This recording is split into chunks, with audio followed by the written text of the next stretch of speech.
What up, what up? We are here for a Wednesday reading wrap up, but it's Thursday.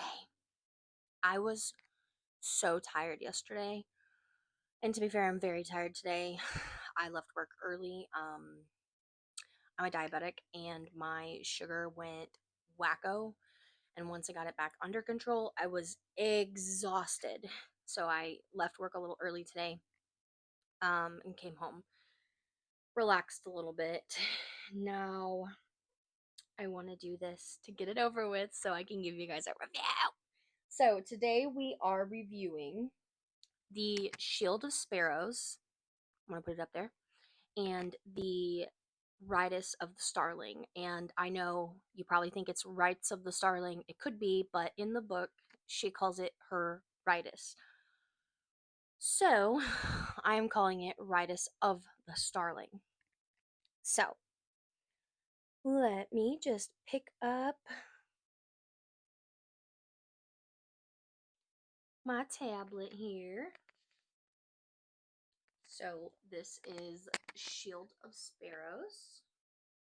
Cool. And it is by Daphne Perry.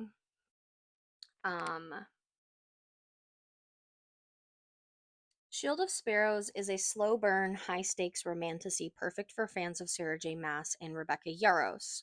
Where enemies become lovers, monsters stalk a cursed realm, and forgotten princess finds the strength to tear off her crown and become the warrior she was never meant to be. The gods sent monsters to the five kingdoms to remind mortals they must kneel. I've spent life kneeling to their will and my father's. As a princess, my only duty is to wear the crown and obey the king. I was never meant to rule, never meant to fight, and I was never supposed to be the daughter who sealed an ancient treaty with her own blood. But that changed the fateful day I stepped into my father's throne room, the day a legendary monster hunter sailed to our shores, the day a prince ruined my life. Now I'm crossing treacherous lands beside a warrior who despises me as much as I despise him. Bound to a future I didn't choose and a husband I barely know. Everyone wants me to be something I'm not, a queen, a spy, a sacrifice. But what if I refused the whole role chosen for me? What if I made my own rules? What if there's power in being underestimated? And what if, for the first time, I reached for it? This book is amazing. So I listened to the audiobook on Audible.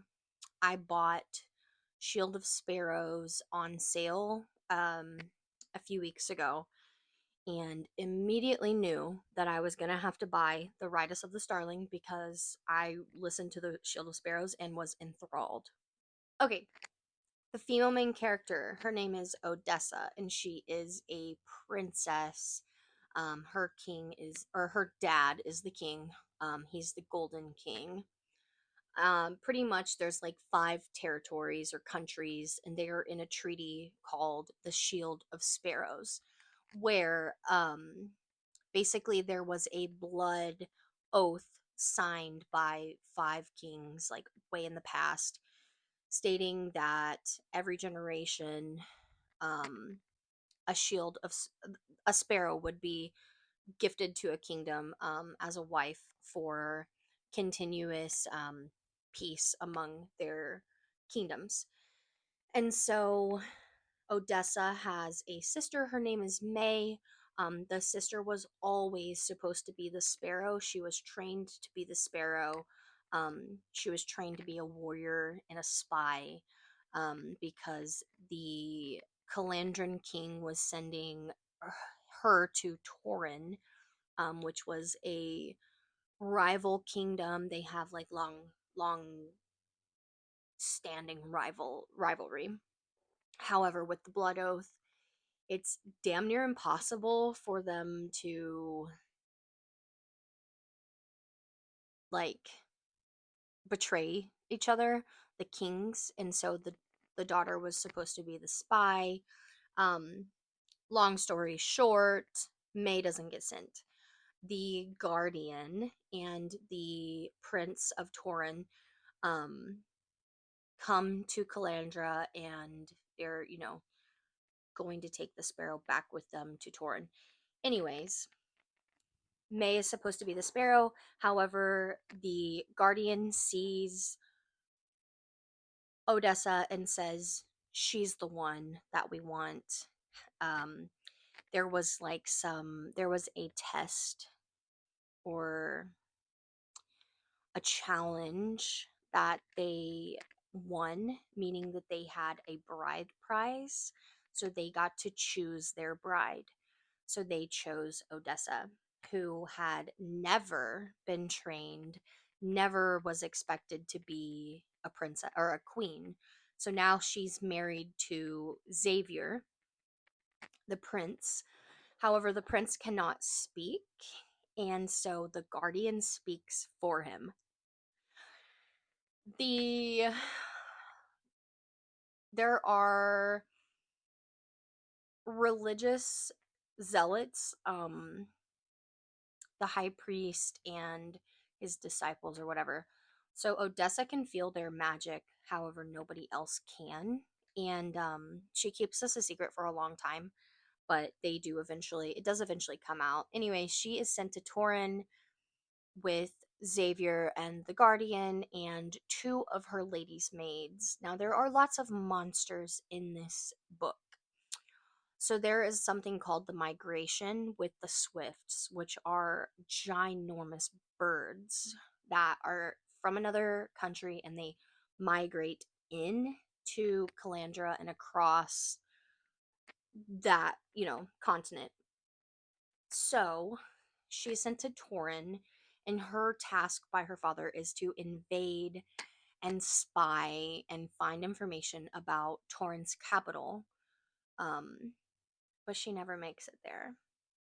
So there is a lot of secrets throughout this book. And one of the biggest things that kept me hooked was that you don't get the answers until like the very last 5 hours of the book.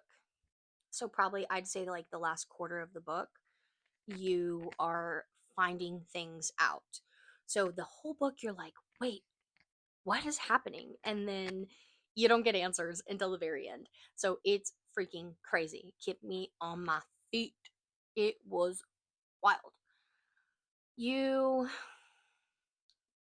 get to see um Forbidden Love for sure, because she is married to Xavier. However, she is down bad for the Guardian.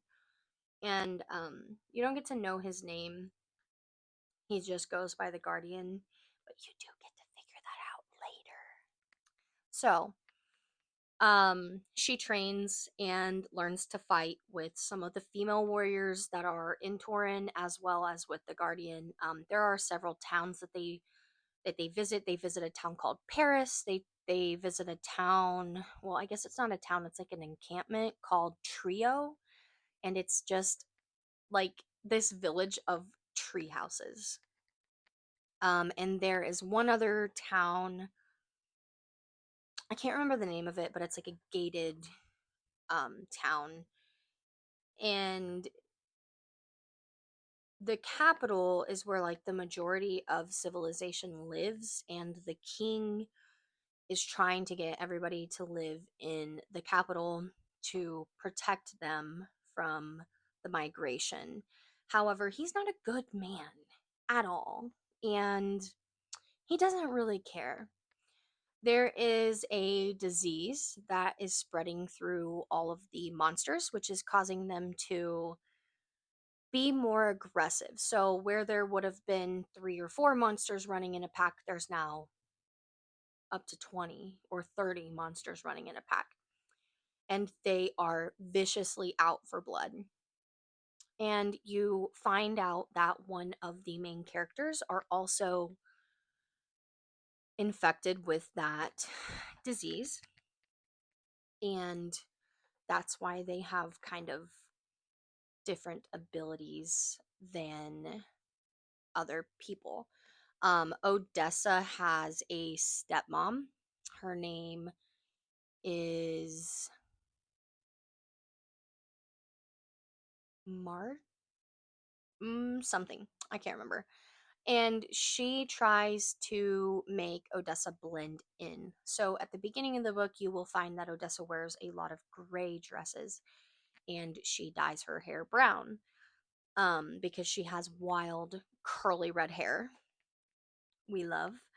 However, they dye her hair and she wears nothing but gray and she blends in and she is basically just totally overlooked, untrusted, and she feels very inadequate throughout the entire book. And you get to see her kind of open out of her shell and find some self-confidence and self-love, which is so fantastic. Now, I know I'm jumping around a little bit because there's just so much to this book. I'm pretty sure this book was like a 40-hour book or 30 something hour book. It was a thick girl. Um Odessa's mom is dead. Obviously, she has a stepmom. The stepmom is the mother's old lady's maid, and the stepmom's mom was a maid for the king when she was a child, and her mom died and she was promoted into the castle. So that's kind of like where she comes from. Um she does run into so many different problems because the monsters are attracted to her. And so throughout this entire book, she is just fighting for her fucking life. There is a little girl named Evie that you get introduced to. She is a sweet pea and she is glued to Odessa's hip. At some point, they do get separated from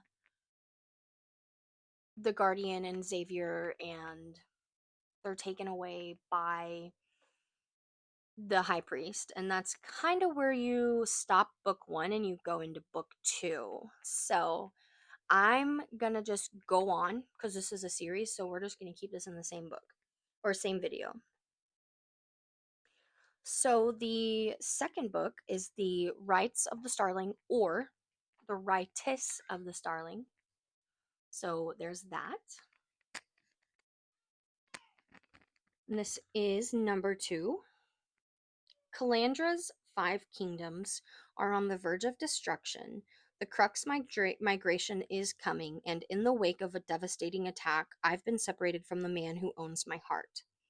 I'm lost, terrified, homesick, hunted by monsters, driven to exhaustion, and kidnapped by a powerful priest. The only thing keeping me going is the little girl counting on me to keep her safe. It's my turn to become the guardian. Our lives change one fateful night, a night of death, a night of monsters, a night of truths.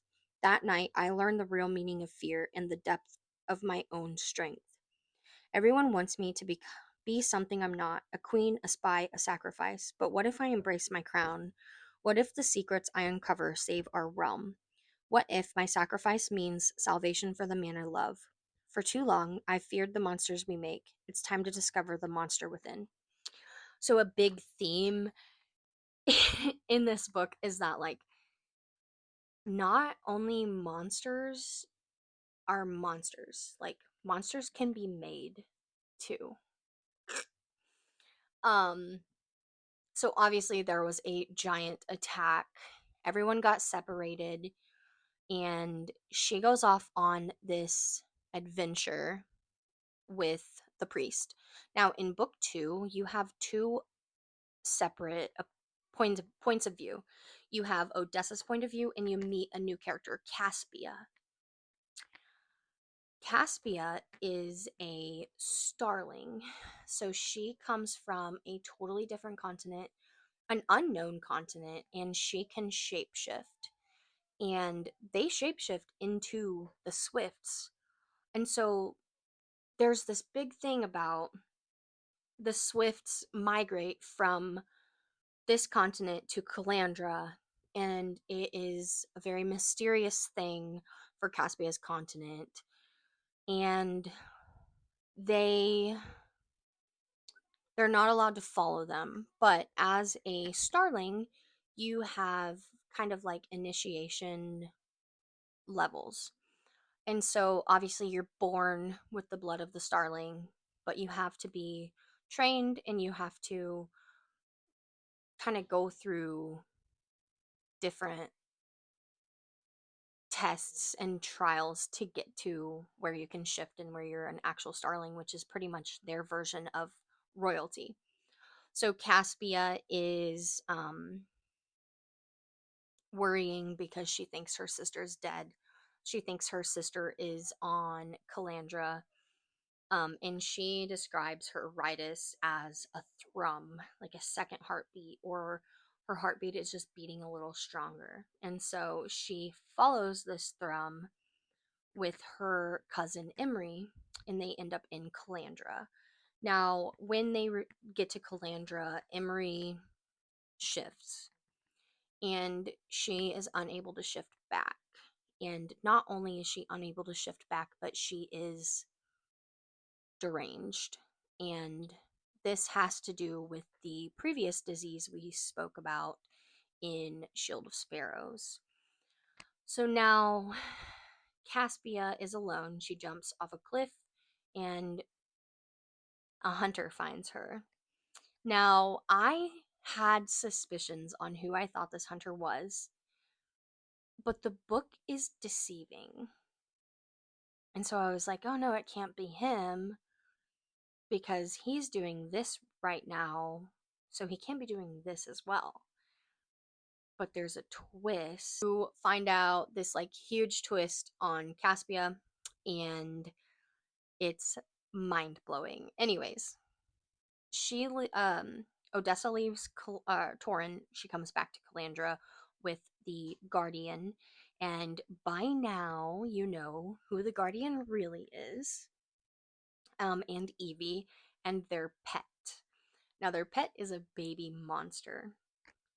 It's so cool. So they are trying to find a cure for Lysa, which is the disease in the animals that was created by a specific main character. That main character is no longer able to find a cure. So Caspia, or not Caspia, Odessa takes on that role of trying to find that cure. So she hires her father's healers to help her find a cure. And so really the second book is all in Calandra, and it really starts to put pieces together. Now, at the beginning of the second book, you get to see a little snippet of like the very first Shield of Sparrows. And the first Sparrow was a Tauren princess who married another king. And so I think there's something to do with that in the third book. So there is a third book coming out in 2027. So I'm hoping that a lot of these questions are answered because I'm dying to know. Um, so yeah. So they don't end up finding a cure, and you do get a lot of questions answered, but they're not. It's more about like where Odessa comes from, because Odessa is different. So they have explanation. They've explained in the different kingdoms you have different starbursts in your eyes. So you'll have an outer color and then you'll have an inner starburst around the pupil that's a different color based on like where you've come from. So she does not have that. She has golden eyes and red hair. And so does Caspia. And so does the Swift that the Guardian killed at the end of book one. And he's keeping this a secret from her, and she's keeping her own secrets from him as well, because she doesn't tell him how things went with the priest, because the priest took her on a little side quest and left her alone with a set of mercenaries who eventually got her back to Calandra. So there's lots of secrets, lots of oh my god, it's just so deep. There's so much to go off of. So this entire time they're just uncovering things, and you get to go along. So Caspia comes from a different country, and she falls in love with this hunter, and they go back to Calandra, and you get to see her entire uh, evolution. I mean, you see her from the moment she comes here to the moment she dies, and it's not a short period of time either. So she is obviously different. So she is trying to avoid her ritus after she falls in love with him. She discovers that, she cannot shift without the possibility of never being able to shift back. And she's trying to find out how to save her cousin Emery, who shifted and couldn't shift back. And she adopts a little orphan boy. Then they end up getting him tutoring, and instead of them keeping him, the tutor keeps him, and so you get to follow his timeline too. So much. There's so much to this book. It is absolutely wild. So, if you were wondering if you should read Shield of Sparrows and the Ritus of the Starling, you definitely should. I've also seen, and I don't know if this is true, I haven't fact checked it, but I've seen that they're coming out with a TV show of it, so that would be pretty cool. I think it would be a really interesting TV show. So, yeah, my longest video to date, 24 minutes, and I am super stoked about it. So, I will be back next week with 2 more books that I've read this week, hopefully. So yeah, goodbye. Happy reading.